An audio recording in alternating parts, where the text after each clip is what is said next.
My dad is an extrovert. He's type A personality. And a lot of my personality I've gotten from my dad. We butt heads at time, but I've learned how to have a debate, how to challenge him, challenge the system, and this all comes from my dad. And he's challenged me a lot. Sometimes I need to prove him wrong. For example, when I was 13, I wanted to try out for high school cheerleading in my freshman year. And he sat down with me and he said, Julie, I'm sorry. I don't want to get your hopes up. Don't keep them too high. You're deaf. And it's hard for deaf people to become cheerleaders. And I looked at him and I said, talk to the hand, Dad. I don't want to talk to you anymore. And I proved him wrong. I made it on the team and he didn't have anything else to say to that. But it's, funny ideas about deaf people. It's this carrying ideology, and trying to put cracks in their thinking. And to the point where actually he started to take ASL. And my dad was a leader of the family. Whatever his decision was, if he decided something, it would happen.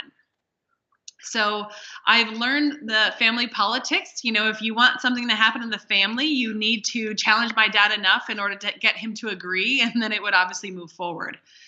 But this is sort of basically applied to life skills for me. If I see something wrong in the system, it's because they don't know. Just like my dad didn't know. Now, later, my dad actually has passed away, but, what he didn't know, he learned through me. He became wiser. And it's just like the system. The system doesn't know. You have to challenge the system. You have to change the system through relationships and conversations and debates. And he taught me how to become a politician in a positive way. A deaf politician, basically working with people, and politics means knowing how to work with people. And he gave me that skill. He was a lieutenant commander in the Coast Guard. And so it was his responsibility.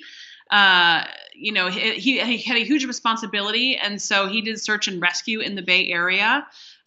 He operated the search and rescue missions. And I always just was so fascinated watching him in talking to him about his strategy and the stories that he had.